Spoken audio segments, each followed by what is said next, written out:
हर रात जब मैं कमरे की बत्ती बुझा देता तो एक अजीब सी ठंडक मेरे आसपास फैल जाती थी। शुरू शुरू में मैंने सोचा कि ये सब मेरे दिमाग का खेल है, शायद दिन भर की थकान या फिर देर रात की खामोशी। लेकिन कल रात जब मैंने अपनी छाया को दीवार पर देखा तो उसमें कुछ अजीब था। उसकी चाल मेरी चाल से 1 सेकंड पहले चल रही थी, जैसे वो मेरा इंतजार कर रही हो। मैंने हिम्मत करके उस छाया से सवाल किया, कौन हो तुम? वो हौले से मुस्कुराई। उसकी मुस्कान मेरी मुस्कान से कहीं ज्यादा गहरी और डरावनी थी। उसकी आवाज मेरे कानों में गूंज उठी, मैं वही हूँ जो तुम्हारे अंदर छुपा है।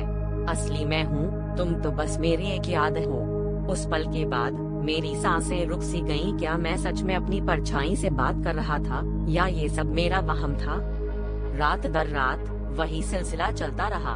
अब मेरी परछाई मुझसे सवाल पूछती थी, मेरी यादों, मेरे डर और उन राजों के बारे में जिन्हें मैंने खुद से भी छुपा रखा था। हर जवाब के बाद उसकी शक्ल और भी साफ होती गई, जैसे वो मेरी पहचान चुरा रही हो। एक रात उसने मुझसे कहा, कल सुबह जब सूरज निकलेगा तुम मुझे नहीं देख पाओगे क्योंकि तुम रहोगे ही नहीं। मैं चिल्ला पड़ा, लेकिन मेरी आवाज कमरे में गूंज कर खो गई।